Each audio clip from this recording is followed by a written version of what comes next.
Vraiment un homme qui dit, si on savait, on ne devait pas voter. Si on a voté comme ça. C'est pour cela que je demande les amis quel programme il faut présenter au peuple. Les peuples congolais sont en train de grandir. Je suis convaincu que ce peuple ne sera pas trompé cette fois-là. Je vous assure que nous qui sillonnons le pays, hein, pour sonder au moins l'opinion, pour demander ce qui se passe, le peuple a déjà grandi. Je suis rassuré que les amis vont manquer bientôt les discours à donner. Et c'est très proche ici, parce que la campagne commence déjà le 26 octobre. Hein, ça commence en octobre jusqu'au 26 novembre. Nous avons justement un mois de campagne. Mais les amis n'ont pas eu de discours. Vraiment, je sais qu'ils n'ont pas.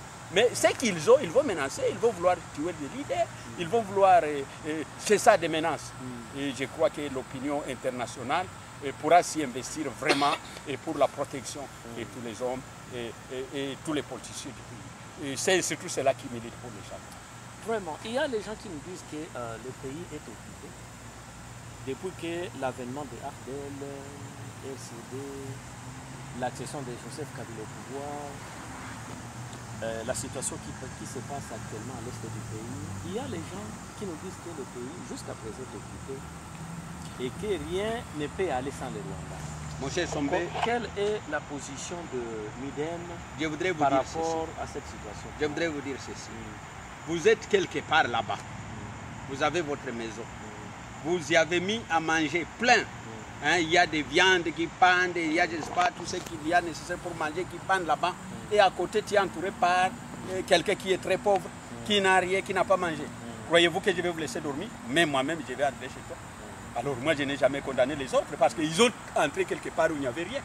Pourquoi? Est-ce que ce sont les Rwandais qui devaient assurer les portes de notre maison? Ce ne sont pas les voisins, mais au contraire, les voisins peuvent chercher à entrer et soutirer quelque chose. Mais alors, si nous sommes incapables de nous protéger, laissez les Rwandais prendre ce qu'il y a. Laissez les voisins prendre ce qu'il y a. Parce que le pays n'est pas géré. C'est ça le problème. Mais aussi, dire que nous sommes occupés, c'est trop fort. Hein? Nous sommes contraints à vivre bien avec les Rwandais. Parce que nous sommes unis par les sorts. Les frontières communes. Nous devons vivre bien avec les Burundis. Nous devons vivre bien avec les Ougandais.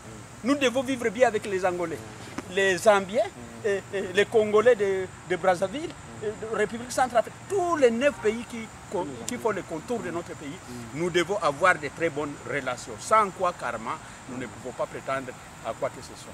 Mais alors, nous croyons qu'il y a absence de gouvernance chez nous, il y a manque d'autorité, et il n'y a pas responsabilité, et ce qui fait que les gens peuvent croire, hein, les gens peuvent croire qu'il y a quelque chose qui ne va pas par rapport à eux.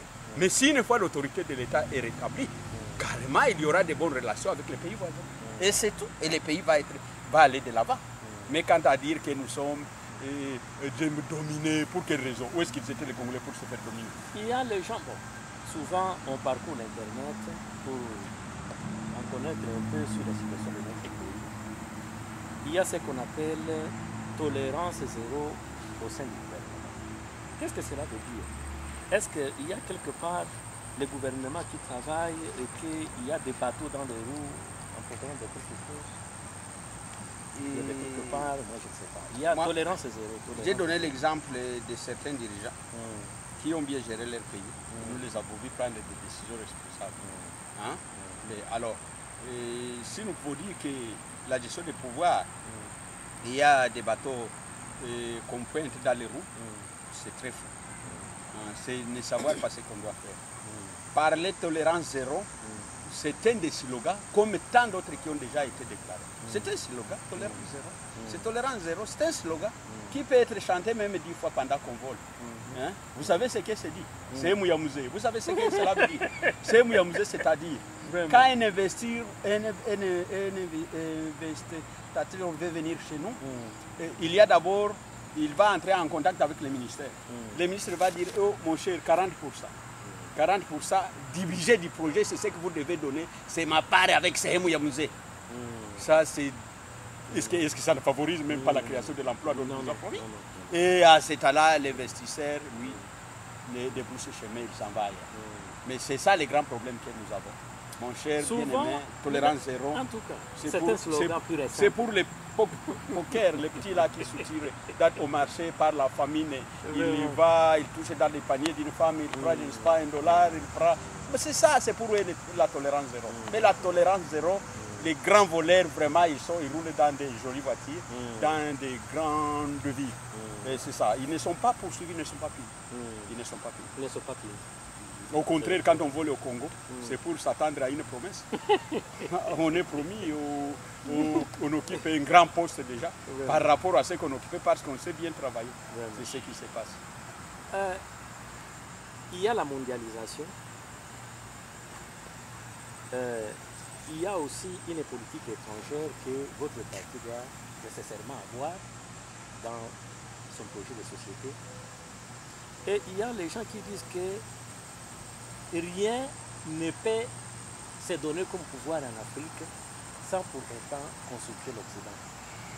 Vous êtes venu en Occident pour chercher le pouvoir ou bien quelle est la raison pour laquelle vous êtes venu aux États-Unis? C'est pour chercher le pouvoir ou faire quoi?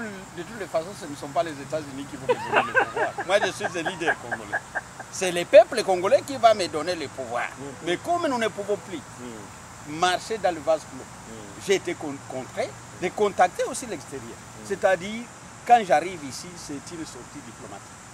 C'est pour contacter les grandes personnalités de ce monde. C'est pour demander un appui diplomatique international par rapport aux grandes idées que nous avons pour développer le Congo.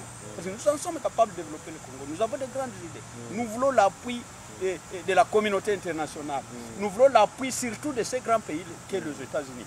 Nous voulons l'appui de la France. Nous voulons l'appui de Grande-Bretagne. Nous voulons l'appui de la Belgique et des autres. C'est ça, c'est comme ça qu'il nous faut bien gérer la politique. Mais dire que non, ce sont eux qui vont donner le pouvoir, non, je ne crois pas. C'est le peuple qui doit donner le pouvoir. Mais ce pouvoir doit être soutenu aussi. C'est justement ça. C'est pour cela que nous sommes en tournée dans ce pays, en dehors de mon pays. Vous pouvez nous confirmer qu'un pouvoir est soutenu de l'extérieur pour rien, sans pour autant qu'il y ait quelque chose? Soutenir de l'extérieur, ce ne sont pas des Américains qui viendront arranger des projets chez nous. Mais ce ne sont pas des Français qui viendront venir arranger cela. Mais je voudrais moyennant quelque chose. Nous sommes à ce moment de la mondialisation où toute coopération doit se faire de gré à gré. N'est-ce pas? Bon, venez travailler chez nous. Donnez-nous votre technologie, par exemple, une autre technologie que j'ai trouvée chez vous ici aux États-Unis. Nous pouvons, nous, au pouvoir, nous invitons des Américains de venir investir chez nous dans la technologie moderne. Et nous disons, non, vous exploitez même notre diamant. Et bon, vous bénéficiez ça, moi je bénéficie ça pour mon peuple. C'est tout. Alors, quant à ce qui dit que c'est l'incompétence de certains responsables qui